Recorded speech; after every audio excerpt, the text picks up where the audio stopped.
Bismillahirrahmanirrahim. Assalamualaikum warahmatullahi wabarakatuh. Alhamdulillahirabbil alamin wa bihi nasta'inu ala umuri dunya waddin wassalatu wassalamu ala rasulihil amin wa ala alihi wa ashabihi wa man tabi'ahum bi ihsanin ila yaumiddin, amma ba'd. Kita lanjutkan pada pelajaran yang ke-6 dari kitab Al-Bayan, yang kita masuk pada pelajaran seputar sukun, ya. Pelajaran seputar sukun. Sebagai pengantar, suatu huruf ketika dia disukunkan, maka dia akan diposisikan kembali pada makhrajnya. Maka dari itu, pelajaran sukun ini begitu penting dan erat kaitannya dengan pelajaran seputar makhraj dan juga sifat huruf. Telah kita sebutkan apa itu makhraj. Jadi makhraj itu, ya, di sini kita ulang lagi, makhraj itu adalah tempat keluarnya suatu huruf. Tempat keluarnya suatu huruf. Apakah huruf itu muncul dari misalnya tenggorokan kah, atau dari lidah kah, atau dari bibir kah, dan yang lainnya. Dan sifat adalah tata cara mengeluarkan suatu huruf. Tata cara mengeluarkan suatu huruf. Ya, apakah huruf tersebut dikeluarkan dengan disertai nafas, ataukah dengan disertai misalnya terangkatnya pangkal lisan atau pangkal lidah, dan seterusnya. Di bab ini penulis, semoga Allah memberikan taufik kepadanya, itu membawakan langsung praktek-praktek dari masing-masing huruf hijaiyah secara sukun, dan sebelumnya akan dieja, akan kita eja. Baik. Di sini ada beberapa huruf yang memiliki warna yang berbeda. Ada warna orange yang dimiliki oleh huruf ba, jim, dal, to, dan qaf. Ini adalah huruf-huruf qalqalah yang masing-masing akan nanti kita ucapkan dengan sifat qalqalah tersebut, ya, sifat qalqalah tersebut. Apa itu qalqalah nanti akan kita terangkan. Baik, untuk sekarang kita akan praktekkan mengeja, kemudian nanti membaca dari masing-masing huruf yang ada. Bismillahirrahmanirrahim. Ha, ba sakinah qalqalah, hab, mi, ta sakinah, mit, ya, sa sakinah, yas, a, jim sakinah qalqalah, aj, hab, mit, yas, aj. Di sini cara mengeja kita untuk huruf, untuk huruf yang pertama ini kita tidak lagi eja dengan misalnya ha fathah, ha fathah, tidak, tetapi kita langsung baca saja ha. Akan tetapi huruf yang sukun ini maka kita eja. Di sini kita sebutkan nama hurufnya dulu, ba. Kemudian apa? Atributnya sakinah. Kemudian karena dia termasuk huruf-huruf yang qalqalah, ya, maka kita sebut dengan qalqalah. Kita tambahi penyebutan atau pengejaannya dengan qalqalah. Kemudian kita baca hab. Nah, apa itu qalqalah? Qalqalah adalah terpantulnya suara ketika mengucapkan huruf-huruf qalqalah sebagai akibat dari sifat syiddah yang dimiliki oleh huruf-huruf. Jadi, qalqalah adalah terpantulnya suara ketika mengucapkan huruf-huruf qalqalah dalam keadaan sukun sebagai akibat dari sifat syiddah yang dimiliki oleh huruf-huruf tersebut.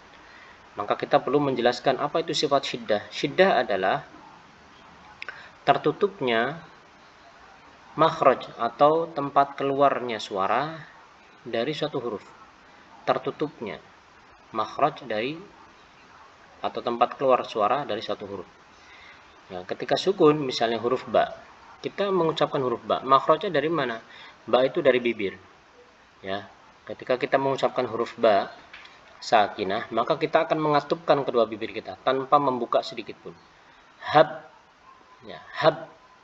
Dan ini menimbulkan sesuatu yang syiddah atau berat untuk menahan aliran suara keluar. Hab, tidak enak.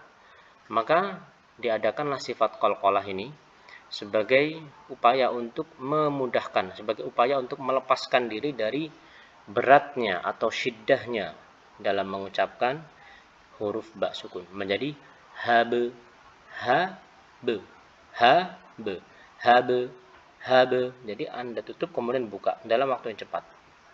Ya. Nah, qalqalah ini sendiri ada dua hal yang harus diperhatikan. Tidak boleh seseorang itu mengucapkan qalqalah dengan diakhiri hamzah. Misalnya seperti ini. Habe, habe. Tidak demikian qalqalah. Demikian juga qalqalah yang kedua, larangan yang kedua dari mengucapkan qalqalah. Qalqalah tidak boleh diucapkan dengan mengarahkan ke salah satu harokat. Apakah fathah, kasrah maupun dhammah. Fathah misalnya menjadi haba. Ini tidak sah, tidak benar. Atau menjadi kasrah, habi. Atau menjadi dhammah, habu. Ya. Contoh dalam ayat misalnya. Ibrahim, Ibrahim, bukan Ibrahim, iba. Jangan sampai menjadi Ibrahim, iba. Nah, ini satu hal yang harus diperhatikan ketika mengucapkan qalqalah, ya. Demikian juga tidak boleh mengarah ke kasroh. Tidak boleh mengarah ke kasroh. Contoh, misalnya pada kata laqad kana terbaca menjadi laqadi kana, laqadi di itu kasroh. Laqadi kana. Ini juga tidak sah, tidak benar. Demikian juga tidak boleh dhammah. Semisal pada kata tubetum terbaca menjadi tubutum, tubu itu baknya dhammah. Baik. Ini berlaku untuk semua huruf qalqalah. Apa saja huruf qalqalah? Ada ba, ada jim, ada dal, ada ta, kemudian ada qaf, ya. Ini berarti kita harus menguasai atau mengetahui dari mana huruf-huruf tersebut dan juga huruf-huruf yang lain itu muncul. Ya, huruf-huruf yang lain itu muncul. Ini adalah seputar huruf ba. Semoga bisa difahami dengan baik. Baik, sekarang kita lanjut pada huruf ta. Ya. Pada huruf ta dia punya sifat hams. Ya, yang kita tidak sebutkan di sini. Kita tidak eja. Tetapi ketika pengucapan, maka huruf ta ini kita ucapkan dengan menyertakan atau mengeluarkan nafas. Setelah sebelumnya kita katupkan atau kita pertemukan ujung lidah dengan bagian langit. Menjadi seperti ini. Mit. Mit. Jadi kita buka dan kita keluarkan nafas. Ya. Yang harus diperhatikan pada huruf ta, jangan sampai terbaca menjadi mits. Mits. Nah, itu membaca huruf ta dengan memberikan sifat yang lain. Ya, yang diistilahkan dengan sifat sofir. Jadi bukan mits, tapi mit. Mit. Kita tutup, kemudian kita buka, ya. Kemudian kita keluarkan nafas. Nah, nafas. Ya. Yang selanjutnya adalah huruf tha. Huruf tha dia punya sifat namanya sifat rakhawah dan juga punya sifat hams juga. Ya, pengucapan ketika mengucapkan huruf tha dan seperti halnya huruf-huruf yang lain yang memiliki sifat rakhawah, maka karena makhraj yang terbuka, ya, maka dia memiliki tempo pengucapan yang lama. Seperti ini. Yas.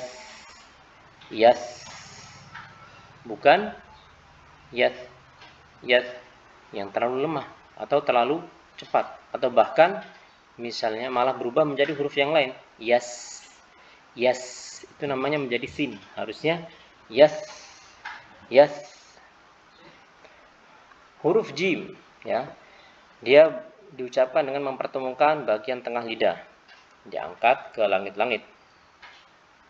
Dan karena dia punya sifat qalqalah, maka kita berikan sifat qalqalahnya, ya.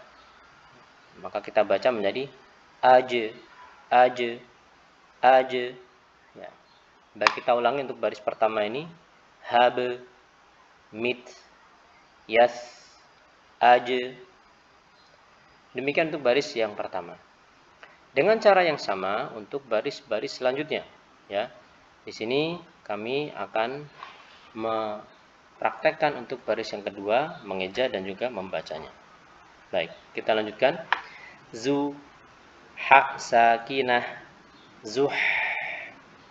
Ba, kha sakinah, bakh.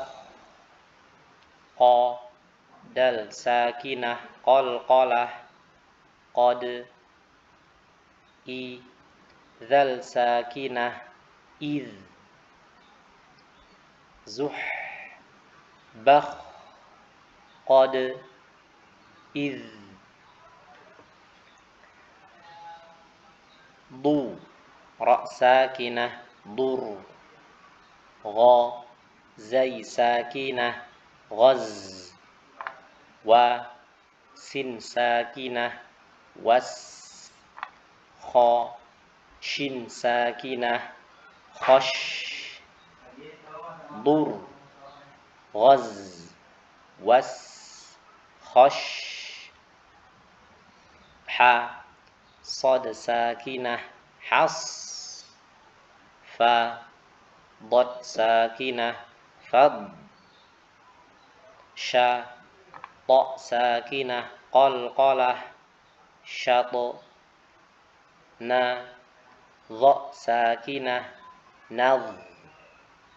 Has, fad, shat, nadh. Thu, ain sakinah, thu'. Ta, ghain sakinah, ta. Sa, fa sakinah, saf. Dhu, qaf sakinah, qalqalah, dhuq. Thu', tagh, saf, dhuq. Ru, kaf sakinah, ruk. Sa, lam sakinah, sal. Ja, mim sakinah, jam. A, nun sakinah, an. Ruk, sal, jam, an. Dha, ha sakinah, dhah. La, waw sakinah, law. Da, hamzah sakinah, da. Ka, ya sakinah, kai. Dhah, law, da, kai. Demikian untuk pelajaran seputar sukun kali ini, dan silakan Anda praktekkan serta Anda latih-latih terus, serta apabila ada hal-hal yang perlu diperbaiki atau mungkin perlu jelas, maka silakan bisa ditanyakan. Yang jelas bahwa setiap huruf ini memiliki potensi terjadinya kesalahan. Potensi terjadinya kesalahan yang bisa saja kesalahan itu bervariasi antara kesalahan yang berkaitan dengan masalah makhraj atau tempat keluarnya, ataupun sifat tata cara mengeluarkannya. Demikian, semoga bermanfaat. Barakallahu fikum. Sallallahu ala nabiyina Muhammadin wa ala alihi wa sahbihi wasallam. Walhamdulillahi rabbil alamin.